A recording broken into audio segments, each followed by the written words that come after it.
Tunog hotel ah. Ha? Tunog hotel. Hmm.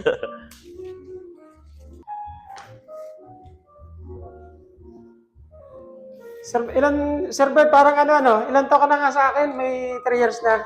Oh, Simulat sa Paul. siguro, oo. Simula nung nag-ano ko sa Simula nung tayo sa Pansol, Oo. galing pa doon.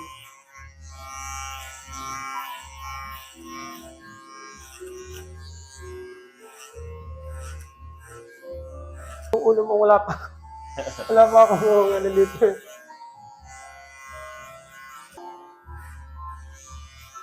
Kaya si Sir, since na nagkaroon ako ng branch, nagkaroon ako ng shop, client ko na si Sir Bry.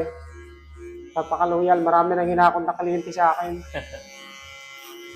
Kaya itong aking shop, nilipat ko from Tangog, dinala ko dito sa bayan, para maiba naman.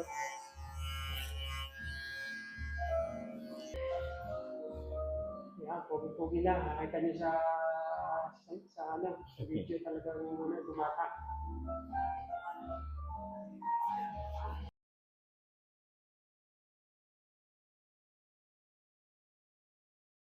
Maraming salamat kay Sir Bry at talagang simulat sa pula nagtayo ako ng barbershop sa Pansol.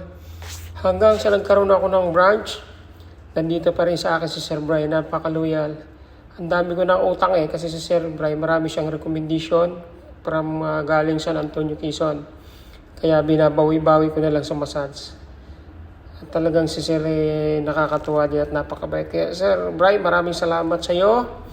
So walang sabang pagtangkilik ng aming BGC Barbers. God bless you, Sir. Maraming salamat. At yan, puging-pugi na uli si Sir.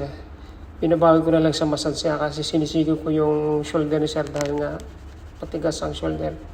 Kaya Sir, maraming salamat po. God bless you po. Ingat ka palagi. Thank you.